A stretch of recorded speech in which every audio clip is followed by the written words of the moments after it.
I'm skipping this. 10 Americans have been returned or are being returned.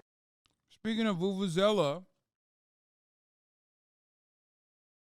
10 American detainees released in exchange for a Maduro airline deal with Venezuela. Goddamn. Vuvuzela, folks. Only place on the planet where you don't see a top of the hour ad break. They got no ads out there in Vuvuzela. Look alive, Jack. Vuvuzela, 10 guerrillian dead. That's what happens when you do communism, Jack. Here's a 3-minute ad break now. To the United States. As you said, 6 of them have been deemed as wrongfully detained in Venezuela. Now, the other key component of this is that Venezuela is going to be receiving Alex Saab, who is a ally of Nicolas Maduro, charged years ago in the U.S., accused of money laundering, engaging in a bribery scheme in Venezuela. He was arrested years ago, and now he is being sent back to Venezuela. Fat Leonard Francis, who was a Malaysian financier who ran a company in Asia that kind of managed ports and had a lot of contact with U.S. naval ships. He was at the center of one of the largest bribery schemes in naval history, and he, after pleading guilty, escaped and fled to Venezuela. And so this trade now and this prisoner swap is both Americans coming home as well as 2 key figures, one in the United States, the other in Venezuela, also traveling back and forth. And Rob, what do we know about those Americans, particularly the 6 who are wrongfully detained by Venezuela? What do we know about them?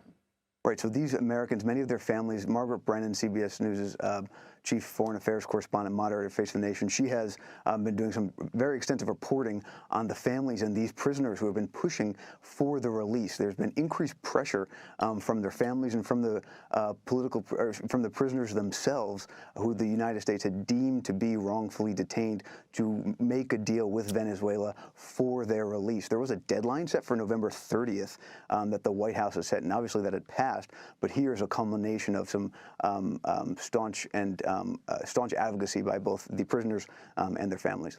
Now, you and Margaret Brennan have been following this closely for a while. All of this information now reportable. Earlier, she had mentioned that Alex Saab is really seen as President Maduro's bagman in a way. Explain that and why he's such a priority for Venezuela.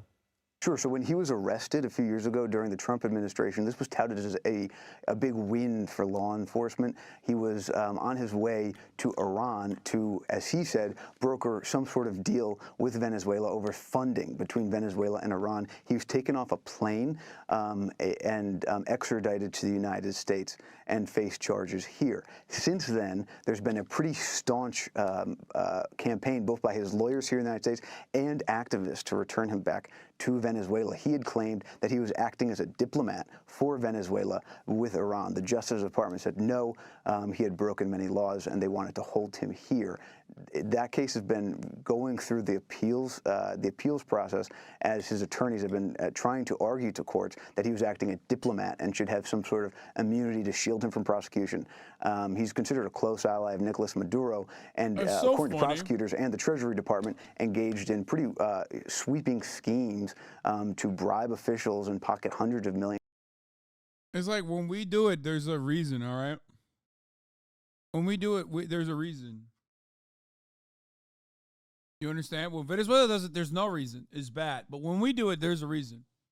And it's good. I hope you understand that. Very important. Millions of dollars in Venezuela. Rob, how much criticism is the Biden administration facing, though, for cutting this deal?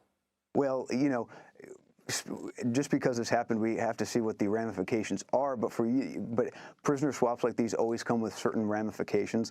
This isn't the first time the Biden administration has had a high-profile prisoner swap. We know last year around this time, Victor Bout, who was a Russian so-called merchant of death arms dealer, was sent back to Russia in exchange for WNBA player Brittany Griner. And so that was, I think, a bit more high profile given Brittany Griner at the center of it. But here again, we do have prisoners being swapped for Americans.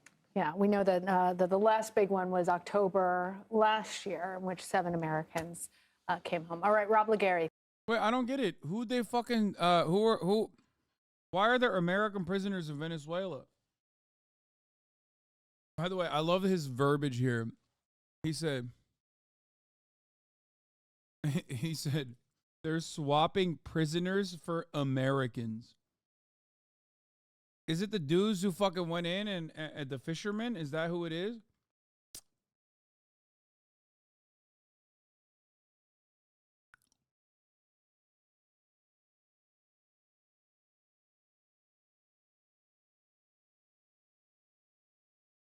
Like, how many? 10 American detainees released in exchange. 10 Americans and a fugitive wanted by U.S. authorities have been released from Venezuelan custody. The 4 Americans were deemed wrongfully detained by the State Department, along with 2 other unidentified citizens who were also freed. 4 other Americans are being flown to Miami. This includes the... Dude. 4 other Americans are being flown to Miami. This group includes former Green Berets Luke Denman and Aaron Barry, who were accused of attempting to overthrow the Maduro government in 2020.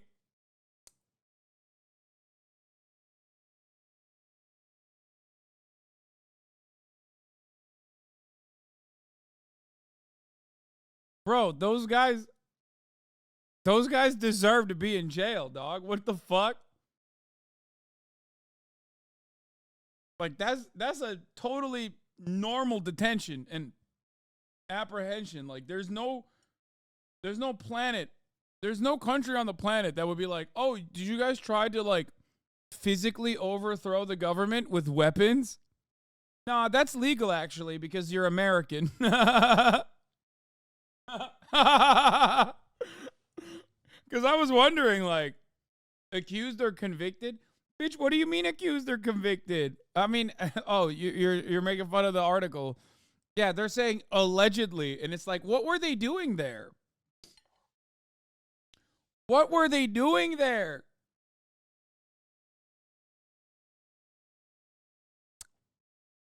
As for Francis Terry McGrath, the U.S. Attorney for Southern District of California, said, now that Mr. Francis is back in U.S. custody, we look forward to his return to the U.S. Southern District of California, where he will be held accountable for his crimes. Yeah, no, those are the fucking Green Berets that got ass clapped by Venezuelan fishermen, dog. Embarrassing.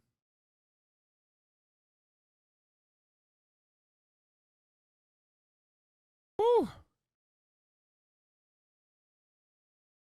A representative for rights families of the Wednesday, Joseph Cristella's mother, expressed gratitude for the work. In a statement, Hernandez's family and views literally an early Christmas present. Our priority is to ensure that he gets the medical support. Maduro ally, Colombia-born Alex Nain Saab Moran was charged in Florida in 2019 for money laundering. Was arrested in 2020 by in the Republic of Cabo Verde while en route to Iran.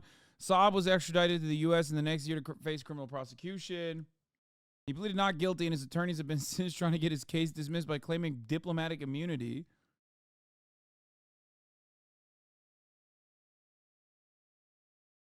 Senior officials said that Qatari officials helped broker the prisoner swap, which took months to negotiate. In a letter sent to the White House earlier this month, exclusively obtained by CBS News, Hernandez, the wrongfully detained American, pleaded with the president to secure his release.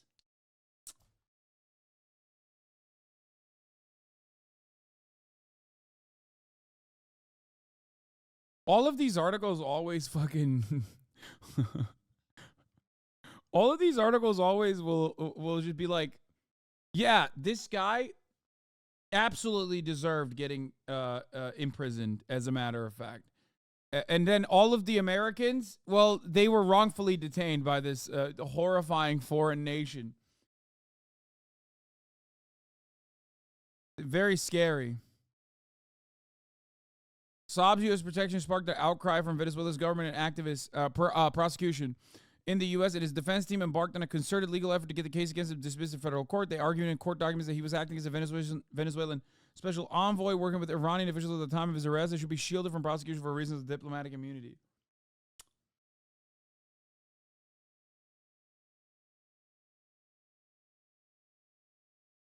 Yeah. Yeah, I mean, if he didn't want to get arrested, he should have thought about not working with Venezuela, honestly.